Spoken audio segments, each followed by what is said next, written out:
Bonjour Franck. Bonjour, comment allez-vous? Alors on se voit. Non, on se dit tu, On se dit tu, c'est plus sympa. Nous sommes sur Cannes Radio, hein, on est bien. Donc on va se dire tu, d'accord? T'es d'accord? Ça marche. Bon, ça me va alors. Alors en tant qu'acteur, comédien français, j'imagine que Cannes, le Festival de Cannes Série, c'est important pour toi d'être ici à Cannes. C'est tellement important que j'avais eu la chance d'être invité pour la première saison avec Xavier Deluc, mon partenaire dans Section de Recherche, et on avait fait l'ouverture du premier festival de Cannes Série. Et étant également un citoyen local des Alpes-Maritimes, j'y suis évidemment tous les ans. Oui, parce que tu vis ici depuis combien d'années maintenant? Depuis 2013, donc ça fait 12 ans. Tu as quitté ta Bretagne natale? Ouais, la Sarthe, plus précisément. La Sarthe. Parce que je suis né à Nantes, mais, ouais. J'ai vécu beaucoup. On est mieux ici. Au moins, ouais. Le climat. On laisse des amis derrière soi, mais j'avoue que la carte postale est sympa. Alors, tu as joué dans beaucoup de séries. T'as préféré laquelle, tiens? Préféré, j'ai pas eu de préférence particulière. J'ai laissé beaucoup d'amis, beaucoup de moi à Plus belle la vie, à Marseille. Parce que c'était un programme qui était partagé avec beaucoup d'acteurs, beaucoup de comédiennes et de comédiens. Et c'était vraiment un programme familial et on était au rendez-vous chaque soir hein, chez les téléspectateurs. Tu aimais beaucoup l'équipe? Ouais, il y avait une ambiance théâtrale, il y avait un esprit de troupe qui était vraiment présent. J'ai pas retrouvé ailleurs, peut-être s'il nous appartient, mais qui est sur le même format, où les comédiens vont manger chez les techniciens, chez les coiffeurs, les maquilleurs, enfin tout ça, et forment une belle famille. Nous, dans Section de Recherche, en fait, comme on était toujours logés soit à Cannes, soit à Nice, soit dans nos maisons après quand on s'est installé ici, les techniciens, eux, étaient ailleurs, donc c'est toujours plus compliqué d'aller créer les mêmes choses. Alors, je parle bien d'ambiance familiale.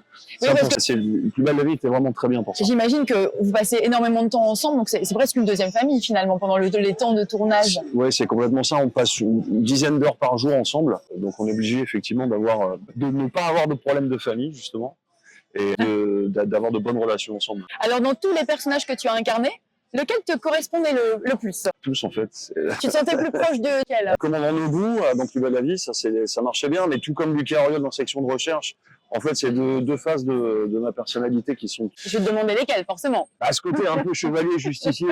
Qui aime tous les enfants en fait. Quand on grandit, on a envie soit d'être... Tu es un grand justicier chevalier. Ouais, moi j'aimais bien, j'avais envie d'être flic quand j'étais petit. Un rêve d'enfant en fait. Bah ouais, finalement j'ai réussi, donc c'est pas mal. Mais j'aime bien ce côté de revendiquer la droiture, la justice. Alors même si parfois c'est un peu compliqué pour nos amis de policiers et gendarmes en ce moment. Enfin en ce moment depuis quelques temps d'ailleurs, malheureusement. Mais j'aime bien ça, j'aime bien cette idée. Tu as aussi tourné dans des films. Est-ce que c'est différent d'être un acteur de série ou un acteur de cinéma? Complètement, c'est pas du tout la même recherche. Qu'est-ce qui est différent? En fait, sur les séries, alors sur les soaps par exemple, comme Plus belle la vie, Demain nous appartient, Ici tout commence, ou Un si grand soleil, tous ces formats-là en fait sont des formats d'efficacité. Il faut produire 24 à 30 minutes de films par jour. Dans une série comme Section de Recherche, on était astreint à 5 à 6 minutes utiles par jour, efficaces. Et sur les longs métrages, c'est beaucoup d'attentes, puisqu'on peut faire parfois 1 minute 30, 2 minutes 30 maximum de films par jour. Et c'est beaucoup d'attentes. Et c'est pas du tout la même façon de travailler. Il y a souvent beaucoup de recherche esthétique à l'image. Là où sur les séries, il faut absolument avoir des équipes qui vont réagir très vite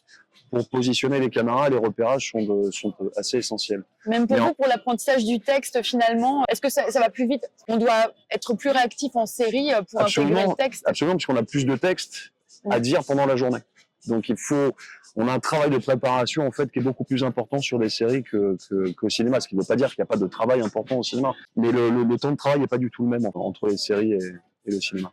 Quel tournage a été le plus dur pour toi? Est-ce que tu as un souvenir qui t'a marqué? Tu te dis punaise là quand même. Les derniers épisodes de Section de Recherche par exemple, parce qu'on avait fait la Nouvelle-Calédonie, la Réunion, la Martinique, et les derniers qu'on a fait c'était chouette. Il faisait le matin 26 degrés, l'après-midi 32, donc ça c'était plutôt bien. Et là le dernier qu'on a fait en fait c'était la vallée de la Maurienne, au mois de novembre-décembre, moins 15 à moins 17 toute la journée, c'est beaucoup moins sympa. Donc là c'était dur, 4 semaines. Ah ouais. C'était dur. T'étais content de rentrer? Ouais, vraiment.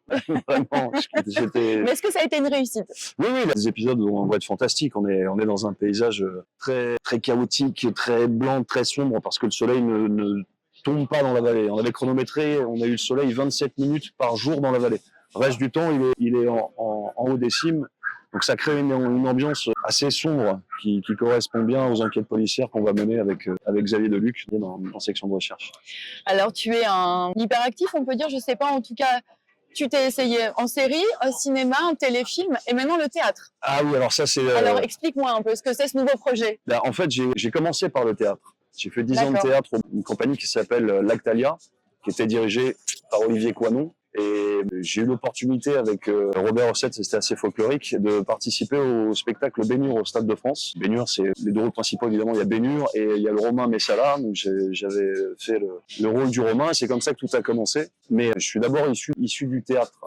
Donc un public, finalement une proximité avec son public. Ah oui, vraiment en direct. Et puis en plus à l'Actalia, c'était vraiment un petit théâtre de 60 places, donc on avait vraiment le premier rang à 1,50 m de nous, quoi. Et j'ai rencontré Aldine, qui est la directrice du chant et de la musique à Scène 55 à Mougins, et qui m'a demandé si je serais intéressé pour monter un conservatoire de théâtre et d'art dramatique à Mougins. Donc on a rencontré le maire de Mougins, c'était une décision et une volonté de sa part, Richard Galli. Et ma foi, on a débuté ça en septembre dernier. Donc on a déjà. Un beau projet. Hein. Ouais. Et on a monté déjà 6 pièces. Premier trimestre, on a travaillé sur Art de Yasmina Reza et 8 femmes de Robert Thomas. Ensuite, là, on vient juste de terminer Un air de famille et 8 clos de Jean-Paul Sartre. Et là, les élèves sont déjà en train de travailler pour Rire à Mougins, qui aura lieu du 12 au 15 juin prochain. Le dîner de cons, qui sera diffusé pendant le festival. Et ensuite, on jouera début juillet, toujours à Scène 55, le dîner de cons à nouveau et le prénom, qui avait un beau succès avec Valérie Benguigui et Patrick Bruel notamment. Alors je vois que tu avais un blouson de moto. Alors il paraît que tu es un passionné de moto. Alors là, il faut quand même que tu m'expliques, tu as combien de motos? J'en ai plein. J'ai une Ducati S4 916, qui est une monstro mythique de début 2000, qui est en gros, Ducati a fait un truc un peu fou. Ils ont pris un roadster, ils ont mis un moteur de course dessus, donc ça a été les premiers à faire ça. Donc j'ai ça pour tous les jours, pour la ville. J'ai une Kawasaki ZX6R 636 pour le circuit. Ah oui, tu fais des courses aussi. Ouais, enfin, je suis pilote amateur, je fais ce qu'on appelle les track day. Et j'ai une autre moto qui est un Yamaha Z8, j'ai eu une Harley, un 1690, j'ai des BMW. Enfin, je suis collectionneur je suis million d'euros en 4 roues. Alors si on revient sur Cannes série et on parle un peu de série, vraiment ta série coup de cœur de tous les temps. De tous les temps? Ouais. Breaking Bad. Ah ouais. Ouais. Dallas d'abord. J'étais petit avec ma mère, parce que ça, on passait du temps. Pour ça, c'était formidable. Non, il y avait un autre truc aussi quand on regardait les premiers soaps, c'était Santa Barbara. Ah, Santa Barbara. Mais t'étais pas né. Non, tu n'étais pas né. Enfin, mais bien sûr. Il y avait Santa Barbara, donc il y avait cette série. Avec Kelly Capwell. Et Castillo. Oui, c'est ça, Cruz Castillo. Oui. Le beau Cruz Castillo. Oui, avec sa moto de. Et qu'est-ce qu'on avait encore à cette époque? Non, mais c'était tout. Ouais, c'était ça, c'était Dallas et Santa Barbara. Et donc Breaking Bad, évidemment, Game of Thrones. Enfin, je suis assez classique en fait. Et en ce moment, tu regardes quoi? Là, j'aime bien le dernier moment. Ouais, c'est pas mal. Il y a un truc que j'ai adoré, je comprends pas que ça n'est pas, il n'y ait pas une suite à ça. C'était Mindhunter, qui était la création des profilers aux États-Unis, qui était issu du FBI.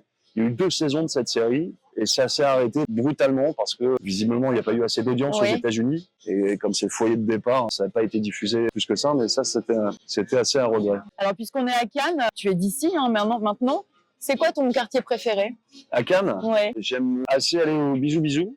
C'est quoi? Je suis un peu perdu. Il y a le Baoulou qui est là-bas, Bisou est derrière. Ça c'est pas mal. Et j'aime beaucoup aller me promener du côté de Théoul, aussi très calme parce qu'on va commencer à attaquer justement une belle route qui est derrière là-bas, qui est la RN7 qui emmène à Fréjus. Alors en moto, c'est formidable parce que tous les touristes passent par le long de la mer. Oui. Les gens qui ont besoin d'aller vite passent par l'autoroute. Et il y a donc cette route qui est la RN7, qui part de Mandelieu, qui est juste après Cannes, et qui rejoint Fréjus, et qui est totalement désertée. Ça, c'est bien pour les auditeurs de Cannes Radio. Voilà le bon plan. Si vous voulez gagner du temps, vous passez par la RN7 et c'est très très bien. Eh ben, merci Franck, c'était un vrai plaisir. Un petit café sur mer, sur la Croisette, sur la plage du Marriott. On était super bien. Merci Nat. Merci.